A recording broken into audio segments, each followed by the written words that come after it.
Hello guys, welcome to Crick 360. Delhi Capitals IPL cup అనేది అందరి ద్రాక్షలా మిగిలిపోయిన టీమ్స్లో ఢిల్లీ క్యాపిటల్స్ కూడా ఒకటి.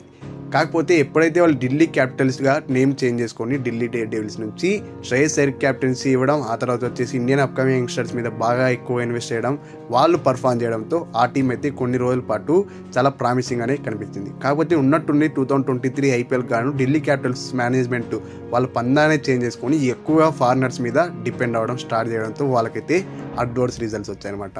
ఆ అడ్వర్స్ రిజల్ట్స్ ప్రతిఫలమే వాళ్ళైతే టేబుల్లో బాటమ్ నుంచి సెకండ్ ప్లేస్లో ముగించారనమాట. ఇన్ ద సెన్స్ వాళ్ళైతే 9th ప్లేస్లో ముగించాల్సి వచ్చిందనమాట. ఢిల్లీ క్యాపిటల్స్ కానీ నేమ్ చేంజ్ చేసుకున్న తర్వాత one of the worst season experience చేసింది ఈ సీజన్లోనే అయితే నేను అనుకుంటున్నాను. ఇంకా ఎనీవే వాళ్ళ యొక్క టోటల్గా స్టాట్ చూస్తే కనుక 2023 ఐపీఎల్ గాను టోటల్గా వాళ్ళు 14 మ్యాచెస్లో 5 మాత్రమే గెలిచారు, 9 ఓడిపోయారు అనమాట. గెలిచిన 5 మ్యాచెస్లో 3 ఫస్ట్ బ్యాటింగ్ చేస్తూ గెలిచి 2 వచ్చేసి సెకండ్ బ్యాటింగ్ చేస్తూ గెలిచారన్నమాట. ఇంకా ఓడిపోయిన మ్యాచెస్లో 7 సెకండ్ బ్యాటింగ్ చేస్తూ ఓడిపోతే 2 మ్యాచెస్ వచ్చేసి ఫస్ట్ బ్యాటింగ్ చేస్తూ ఓడిపోయారనమాట. ఇంకా మనం 7 మ్యాచెస్ డివైడ్ చేసి చూసుకుంటే కనుక ఫస్ట్ ఫేజ్లో అయితే వాళ్ళకి ఫస్ట్ వరుసగా 5 మ్యాచెస్లో అసలు ఒక్క విన్ కూడా రాలేదు. కాకపోతే లాస్ట్ 7 మ్యాచెస్లో లాస్ట్ 2 ఉంటాయి కదా, ఆ 2 మ్యాచెస్లో వచ్చేసి ఒకటి ఫస్ట్ బ్యాటింగ్ చేస్తూ గెలిచారు, ఇంకోటి వచ్చేసి సెకండ్ బ్యాటింగ్ చేస్తూ గెలిచారు అనమాట. ఇంక ఓడిపోయిన మ్యాచెస్లో వచ్చేసి 3 సెకండ్ బ్యాటింగ్ చేస్తూ ఓడిపోతే 2 వచ్చేసి ఫస్ట్ బ్యాటింగ్ చేస్తూ ఓడిపోయారు. ఇంకా సెకండ్ ఫేజ్లో చూసుకుంటే కనుక టోటల్గా వాళ్ళకి 3 విక్టరీస్ వచ్చాయన్నమాట. అందులో వచ్చేసి 2 ఫస్ట్ బ్యాటింగ్ చేస్తూ గెలిస్తే ఇంకోటి మ్యాచ్ వచ్చేసి సెకండ్ బ్యాటింగ్ చేస్తూ గెలిచారన్నమాట. ఓడిపోయిన మ్యాచెస్ అన్ని వాళ్ళు సెకండ్ బ్యాటింగ్ చేస్తూనే ఓడిపోయారనమాట. ఇవి ఢిల్లీ క్యాపిటల్స్ యొక్క విన్ లాస్ స్టాట్స్ అయితే 2023 ఐపీఎల్ గాను.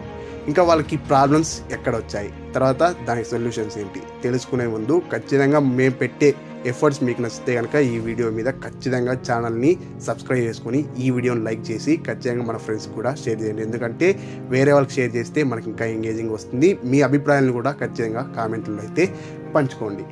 ఇంకా ప్రాబ్లమ్స్ వచ్చేసి ఫస్ట్ ప్రాబ్లం ఏంటంటే నాకు అనిపించింది ఏంటి రిషబ్ పంత్ లేకపోతే ఢిల్లీ క్యాపిటల్స్ ఇంత దారుణంగా కనిపిస్తుంది అని. సో అక్కడ ఫస్ట్ ప్రాబ్లం వచ్చేసి రిషబ్ పంత్ లేకపోవడమే. సో రిషబ్ పంత్ లేకపోవడంతో ఆ సీజన్లో టోటల్గా వాళ్ళ బ్యాటింగ్ ఆర్డరే బ్యాలెన్స్ తప్పిపోయింది అసలు. సో ఇప్పుడైతే ఎలానో రిషబ్ పంత్ అయితే ఫుల్లీ ఫిట్ కదా, రీసెంట్గానే బీసీసీఐ వాళ్ళు కూడా అక్కడ మెడికల్ టీము క్లియరెన్స్ ఇచ్చేసింది కాబట్టి అతనైతే ఫుల్ ఫిట్ ఉన్నాడు కాబట్టి వికెట్ కీపింగ్ చేస్తాడు, బ్యాటింగ్ ఆడతాడు.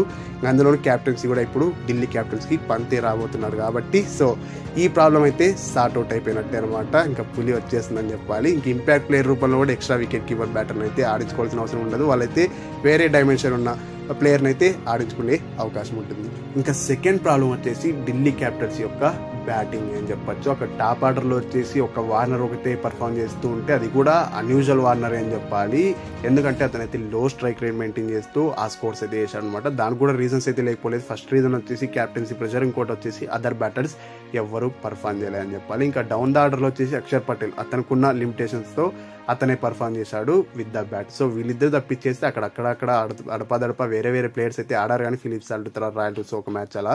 కాబట్టి కన్సిస్టెంట్గా అయితే ఎవ్వరు అంత ప్రామిస్ అయితే చూపించలేదు. మీరు అనొచ్చు ఒకవేళ బ్యాటర్స్ ఒకటేనా భయ, బౌలర్స్ కూడా తప్పు ఉంటుంది కదా, ఖచ్చితంగా వాళ్ళైతే కొన్ని మ్యాచెస్లో ఎక్స్పెన్సివ్గానే ప్రూవ్ అయ్యారు కదా అంటే లేదు భయ. నేనేమంటున్నా అంటే గెలిచిన 5 మ్యాచెస్లో ఒక్క మ్యాచ్ పంజాబ్ ఒక హై స్కోర్ మ్యాచ్ ఉంది కదా, వాళ్ళైతే ఫస్ట్ బ్యాటింగ్ చేస్తూ 220 ఆర్డర్ రన్స్ ఏమో చేశారు కదా, అదొక్కటి మినహాయిస్తే గెలిచిన 4 మ్యాచెస్ వాళ్ళు బౌలర్స్ వేరే టీమ్స్ని తక్కువ రిస్ట్రిక్ట్ చేయడం కానీ లేకపోతే కనుక ఢిల్లీ క్యాపిటల్స్ వాళ్ళ బ్యాటర్స్ వచ్చేసి తక్కువ స్కోర్ చేసినప్పుడు వాళ్ళు డిఫెండ్ చేసుకోవడంతో ఆ మ్యాచెస్ అయితే గెలిచారనమాట. కొన్నిసార్లు అక్కడ సెకండ్ బ్యాటింగ్ చేస్తూ వాళ్ళ బౌలర్స్ ఆ టీమ్స్ని వేరే టీమ్స్ని పార్ స్కోర్కి డిఫెండ్ చేసినా అంటే రిస్ట్రిక్ట్ చేసినా వీళ్ళైతే ఆ స్కోర్ని కూడా చేంజ్ చేయలేక 50-60 రన్స్తో అయితే తేడాతో ఓడిపోవాల్సి వచ్చిందనమాట. సో దీన్ని బట్టి అర్థం చేసుకోండి అక్కడ బ్యాటర్స్ ప్రాబ్లమే అని. సో మరి దీన్ని ఎలా సార్ట్అవుట్ చేయొచ్చు అంటే కొన్ని వేస్లో అయితే సార్ట్అవుట్ చేయొచ్చు అనమాట. అంతకుముందు సీజన్లో పర్ఫామ్ చేయని ప్లేయర్స్నే కొంతమంది ఇప్పుడు అవకాశం ఇచ్చి లైక్ పృథ్వీ షా లాంటి వాళ్ళకి అదొకటి ఉంటుందన్నమాట. ఇంకోటి ఏంటంటే ఇప్పుడు వాళ్ళకైతే కొత్త ప్లేయర్స్ అయితే వచ్చారు కదా, వాళ్ళని ఇంక్లూడ్ చేస్తూ తర్వాత వచ్చేసి వాళ్ళ బ్యాటింగ్ ఆర్డర్ని కాస్త షఫుల్ చేస్తూ స్ట్రెంగ్తెన్ చేయడానికి అయితే ట్రై చేయొచ్చు అనమాట. ఓపెనర్స్కి వచ్చేసి వార్నర్ తర్వాత వచ్చేసి పృథ్వీ షాని ఇక్కడ ఆడించాలి. ఎందుకంటే పృథ్వీ షా ఒక సీజన్ ఫెయిల్ అయ్యాడు కానీ కాకపోతే ఇప్పుడు టచ్లోనే కనిపిస్తున్నాడు. సో పృథ్వీ షా ఎట్లాంటి ప్లేయర్ అంటే టచ్లోకి వచ్చాడంటే మాత్రం ఇంకా అతను ఆపే ప్రసక్తే ఉండదన్నమాట. ఇక్కడ నెంబర్ 3లో వచ్చేసి అక్కడ మిచెల్ మార్ష్ అయితే వస్తారనమాట. మ్యాన్ ఇన్ ఫామ్ ప్రస్తుతానికి అయితే వాళ్ళ యొక్క టీంకి world cup T20 world cup ఉంది కదా, దానికైతే క్యాప్టెన్సీ రేస్లో ఉన్నారు. ఇక్కడ నెంబర్ 4లో ఇప్పుడు వచ్చేసి రిషబ్ పంత్ వచ్చేస్తున్నాడు. కాకపోతే ఇక్కడ మనం నోటబుల్ థింగ్ ఏంటంటే రిషబ్ పంత్ ఆడే ఆట తీరును బట్టి ఖచ్చితంగా ఈసారి ఢిల్లీ క్యాపిటల్స్ ఫ్యూచర్ అయితే డిసైడ్ కాబోతుంది అనమాట. ఎందుకంటే చాలా రోజుల తర్వాత అతనైతే కాంపిటేటివ్ క్రికెట్లోకి అడుగు పెడుతున్నాడు కాబట్టి ఆ తర్వాత వచ్చేసి వాళ్ళు ఎలానో ఇప్పుడు కుమార కేశగ్రాన్ నెంబర్ 5లో తీసుకొచ్చుకున్నారు కదా, సో అతనైతే ఇక్కడ ఆడిస్తే బాగుంటుందని నేనైతే అనుకుంటున్నాను. ఎందుకు కుమార కేశగ్రాన్ నెంబర్ 5 అంటున్నా అంటే అతను ఫినిషర్గా బాగా యూజ్ అవుతాడు. అంటే ఇక్కడ సౌరవ్ గంగూలీ చెప్పింది ఏంటంటే అతనైతే ఒక రేంజ్ ఆఫ్ ఫిట్టింగ్ ఉంది, అతను ఎలాగైనా పర్చేస్ చేస్తామని చెప్పేసి మరి కుమార కేశగ్రాన్ తీసుకున్నారు కాబట్టి ఖచ్చితంగా అతనైతే ఇంక్లూడ్ చేసుకోవాలన్నమాట. ఢిల్లీ క్యాపిటల్స్ నోన్ ఫర్ ఏమంటారు అప్కమింగ్ యంగ్స్టర్స్ మీద ఇన్వెస్ట్ చేసే దాంట్లో వాళ్ళు దిట్టారు కాబట్టి సో ఇక్కడ కుమార్ కేశగ్రాన్ ఉంటాడు అనమాట. నెంబర్ 6లో వచ్చేసి ట్రిస్టన్ స్టెప్స్ని పెట్టుకుంటేనే బెస్ట్. ఎందుకంటున్నా అంటే ట్రిస్టన్ స్టెప్స్ రీసెంట్గా టెస్టుల్లో మంచి స్కోర్ చేసి వస్తున్నాడు. అది కాక ఆ యొక్క మీకు ఆ హిట్టింగ్ పవర్ అనేది ఖచ్చితంగా ఉంటుంది అనమాట డౌన్ ద ఆర్డర్లో. ఆ తర్వాత వచ్చేసి ఇంకా ఫినిషర్గా మనకి అక్షర్ పటేల్ అయితే వస్తారనమాట నెంబర్ 7. సో ఇలా అయితే ఢిల్లీ క్యాపిటల్స్ వాళ్ళకున్న బ్యాటింగ్ ప్రాబ్లం అయితే సార్ట్అవుట్ చేసుకునే అవకాశం అయితే ఉంటుందన్నమాట. ఇంకా వాళ్ళ బౌలర్స్ విషయానికి వచ్చేస్తే కనుక వాళ్ళ గురించి చెప్పాల్సిన అవసరమే లేదు. రాజస్థాన్ రాయల్స్ తర్వాత ఇండియన్ బౌలింగ్ స్ట్రెంత్ ఏ టీంకైనా ఉందంటే అది ఖచ్చితంగా ఢిల్లీ క్యాపిటల్స్కి అని నేను చెప్తా. కుల్దీప్ యాదవ్ ఉన్న ఫామ్లో ఈసారి నాకు ఏమనిపిస్తుంది అంటే he will turn around the things for DC అని అనిపిస్తుంది.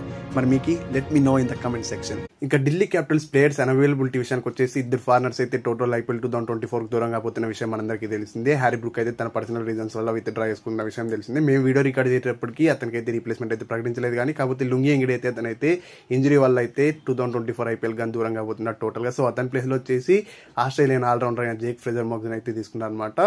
ఇంకా ఆండ్రిక్ నోకియా 1-2 మ్యాచెస్కి అయితే అవైలబిలిటీలోకి అయితే రావడానికి అయితే మనకు కొన్ని న్యూస్ వస్తున్నాయి అనమాట ఫస్ట్ 2 మ్యాచెస్. సో అట్లాంటి టైంలో వాళ్ళు ఏం చేస్తే బాగుంటుందంటే ప్రాబబుల్ 11లో అక్కడ ఆస్ట్రేలియన్ పేసర్ అయిన జేల్ రిచర్డ్సన్ని ఇంక్లూడ్ చేసుకుంటే సరిపోతుంది అనమాట. అప్పుడు చక్కగా బ్యాలెన్స్ అయితే కుదురుతుంది. సో ఇంకా వాళ్ళు ప్రాబబుల్ 11 చెప్పేస్తే అనుకో ఒకసారి అక్కడ Warner and Prithvi Shaw will open, followed by Mitchell Marsh, Rishabh Pant, Kumar Kushagra, Tristan Stubbs, Axar Patel, Jhye Richardson, Kuldeep Yadav, Mukesh Kumar and Ishant Sharma అయితే ప్లేయింగ్ లెవెన్లో ఉంటారనమాట. ఇంకా ఖలీల్ అహ్మద్కి పృథ్వీ షాకి వాళ్ళ ఇంపాక్ట్ ప్లేయర్ రూపంలో స్విచ్ అని అయితే సరిపోతుందన్నమాట.